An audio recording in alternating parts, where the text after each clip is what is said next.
Ayan po, magandang araw na naman po sa atin lahat dyan. Welcome again to JTV. Ayan, for today's vlog po, may ipapakita po ako sa inyong isang farm lot. At ito po ay Along Barangay Road. 2 title po siya, TCT title po siya, Torrens. At kagandahan po nito, buhay po yung may-ari. Ayan po. Bale, ang sukat po ng area ay 2.5 hectare po siya. Mahigit po 2.5 hectare po ito. At ito po ay located dito po sa bayan po ng Umingan, Pangasinan. So ito po, ito kanyang Barangay Road, 2 lane po siya. Mula po dito sa property na ito po yung property natin. At meron po siyang frontage na estimate ko po nasa 100 po siguro. Opo, 100 meters po. Mula po dun sa parte yan sa lagpas po ng poste hanggang doon po. Ayan, yan po yung property. Hanggang doon po sa poste na yon. Doon sa may poste po na yon. Yan po. Yun po yung frontage po niya. Estimate po namin nasa 100 meters po. More or less yung frontage. So, ayun nga po. Ang kagandahan po nitong lote na to. Yun nga po. TCT title po siya. Torrens title. 2 title po siya. Buhay po yung may-ari. At yun nga po. Tax updated po ito. At yun po. Sa area po natin. Meron pong internet connection, Converge po yata to, di ko alam kung Converge o PLDT. Meron power line, ayan po, at meron pong deep well sa loob. Hindi ko lang po sure kung meron na nawasa dito. Ay, wala pa yata nawasa po dito. So ito, kagandahan niya, itong Barangay Road na to, mula po dito sa area natin, papunta po dun sa highway. Ang estimate po namin mga nasa 300 meters lang po. Tapos mula sa town proper po papunta rito, ang estimate po namin nasa 3 or 4 kilometers po siguro, mga nasa 3 to 5 minutes po yung driving papunta po rito. Ang kagandahan po nito, lahat po sementado, wala pong rough road. So ito na po yung property. Ayan. Dito sa loob ng property, may mga tanim po siyang mga fruit bearing at mga iba't ibang mga puno rin po. Meron pong ito po, mahogany. Maraming piraso ng mahogany po ito. Di ko lang po mabilang kung ilang pong piraso. Tapos meron siyang mangga. Ang estimate po namin nasa 9 na mangga. Tapos may mga kawayan. Ayun po. At may mga Gimilina rin po na marami sa area. Hindi ko lang po sure kung ilan po yung Gimilina niya. Bali itong part na to, pwede po siyang gawing residential. Sa likod po na itong property, meron pong nabubukid. Ang estimate ko siguro mga 1 hektarya po siguro yung nabubukid. Ayun po. Ayun po, hanggang doon po yung property natin sa part na sa west part po niya. Ayan. So ayun po, tara po, pasukin natin yung property. Ayan, ito po yung kanyang parang gate na may dalawang mahogany na tawag dito, magkatapat, at estimate ko siguro mga 5 meters po yung lapad niya. So ayun po, pasukin po natin. Dito po yung mga kasama ko, si Boss Alistair at si Boss Jason. Ayan, mga professional po na ahente. Yun, no? Hello. Ayan. Ayan po. Ayun po, ito na po yung niya, isang mangga dito sa harap. Estimate ko po mga nasa 40 po siguro itong edad na ito. Ayan, mayabong. Malaki yung kanyang uno. Malago yung mga niya, dahon. At ito po yung kanyang deep well. Ayan po. Ito po yung deep well niya. Ayan. Bale, na-picture na po ito dati sa aking vlog, dito sa aking YouTube channel. Yung slide video pa lang siya. Itatama ko lang po yung mga error po sa lote na to. Bali kasi dati ito, ang sabi nung contact namin, sa kasama namin, ang sabi niya 2.9 hectare daw po ito. Pero ang totoo po pala, nung na-check ko yung kanyang dokumento, ay 2.5 hectare mahigit po. At yung presyo po niya, ang sabi po dati ay 5M. Pero ang presyo po nitong property nito ay 3.5M po ngayon. 3.5M, negotiable po upon viewing. So ayun po, i-grab nyo na. Murang-mura po yung property na to sa 3.5M. Ang ganda po itong property na to. So ito yung part po na tinatamnan nung may-ari ng mga gulay. Dati po ito masukal. Ngayon po malinis na siya. Ayan. Ang boundary po noon hanggang doon po sa may mga saging sa may mga kawayan po niyan. Yan po yung boundary. Sa may east part po niya. At meron siyang puno dito. Bunot to? Pang-asim yata to eh. Kamyas, oh kamyas, yun, kamyas. Ayun po. At least. Ito po yung mga mahogany niya. Ang lalaki na, oh. Pwede nang anihin. Ayun po, may mga siniguela sa property. Mayroong aratilis, siniguelas, kasoy. Yun nga po, may siyam na mangga. At may langka. At meron po mga sili. Taiwan daw po na sili. Ayan po, maanghang na sili po ito. Yung nakakainit po ng katawan. Oh yeah. Ayan po. Ayan po, may mga tanim po dito yung ano, si seller po na ano, mga sitaw, papaya. Ayan po, ito po yung kanyang aratilis. Ayan. May kalamansi. May siniguelas. Ayan po. At may bakod na rin po kayo para sa inyong mga damit pag naglaba po kayo. So ayan po. Tara po, libutin natin itong property. Ayan po. Ito po yung mga tinatamnan nila ng mga gulay. Ang reason po kaya binibenta ni seller po, siguro po kailangan po nila ng pera. Yun naman po yung karamihan reason ng mga nagbebenta. Ayan. May mahogany pa din sa gitna. Ayan po. Ito po yung mga mangga niya. Duhat. Ano to? Kasoy. Tapos yun yung langka. Ayan, may langka pa. Ayan, may mga Indian na mango. Ayan po, ito po yung boundary po ng ano, ng west part po niya. Ayan. At may mga saging pa po. Ayan po. Kaya sa mga mahilig po sa saging po dyan, ito po. May duhat. Ayan. Ito po yung part ng ano, na tinatamnan ni seller ng mga gulay. Siguro naanihan na po nila nung time na ano po.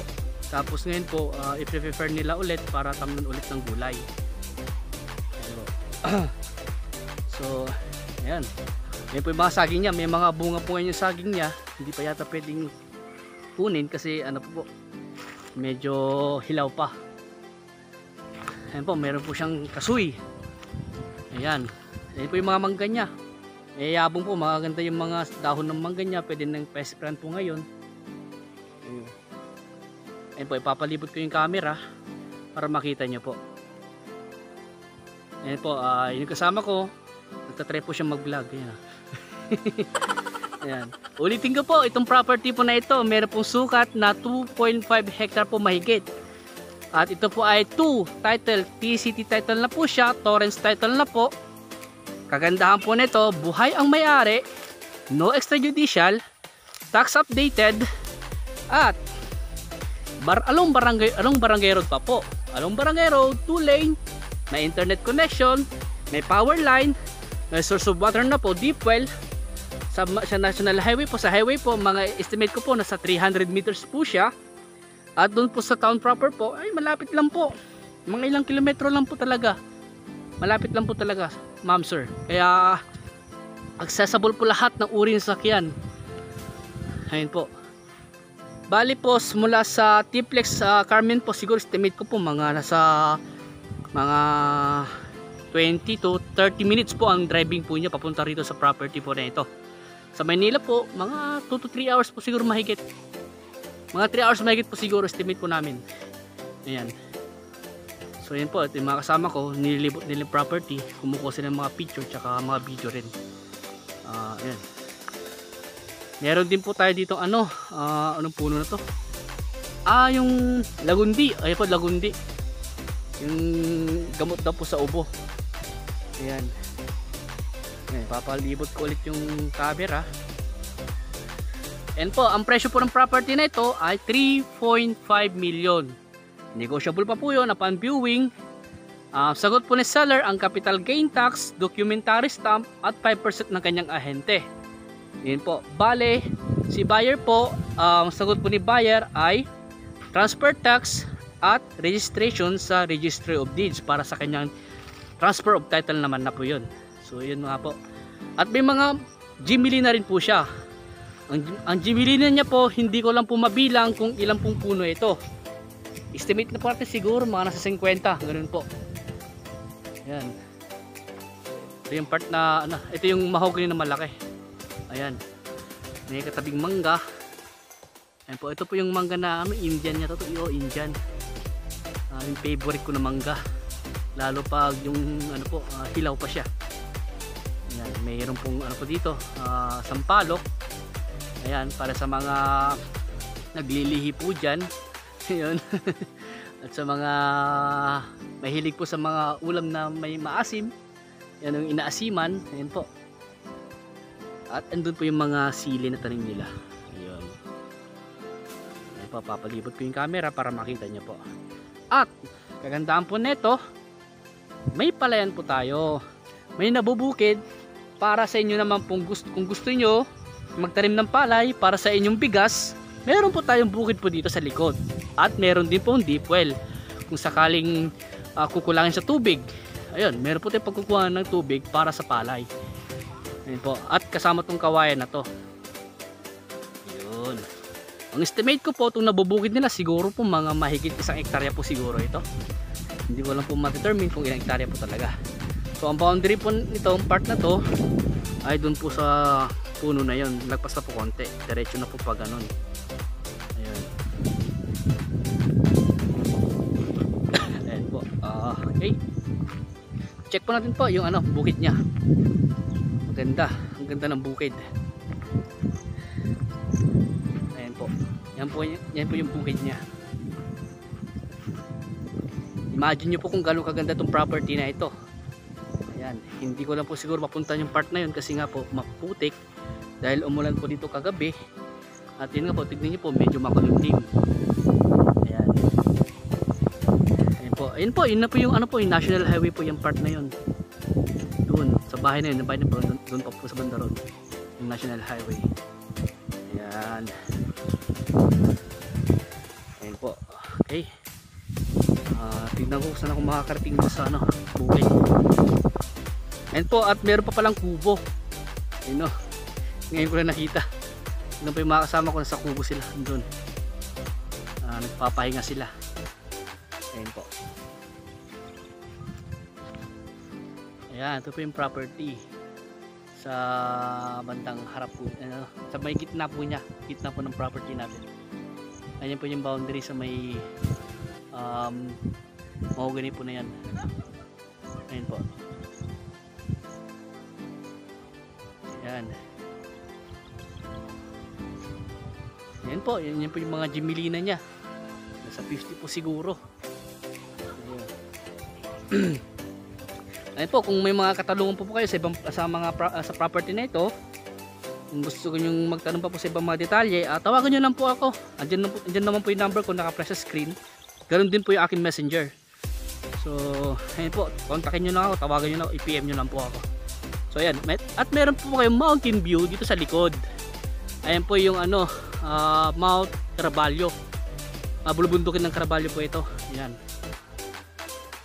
Ayan po, papayag ko po yung ano. Ayan po, ma'am. Sir, ayan, ganda po. Green na green. Ayan, ayan, puntahan po natin yung kubo. Ayan po, tingnan natin yung kubo. Ay, may mangga pa pala doon. May mangga pa po doon. Bali, ang boundary naman po dito sa east part po niya, siguro po ang estimate ko sa may bandor po ng, ano, ng baka. Doon sa may kawayan po doon. Ayan po. Ayan po, oh.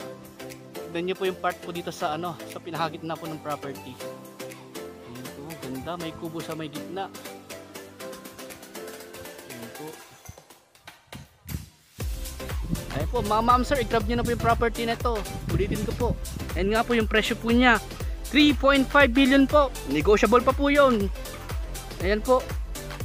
First come first serve po ito.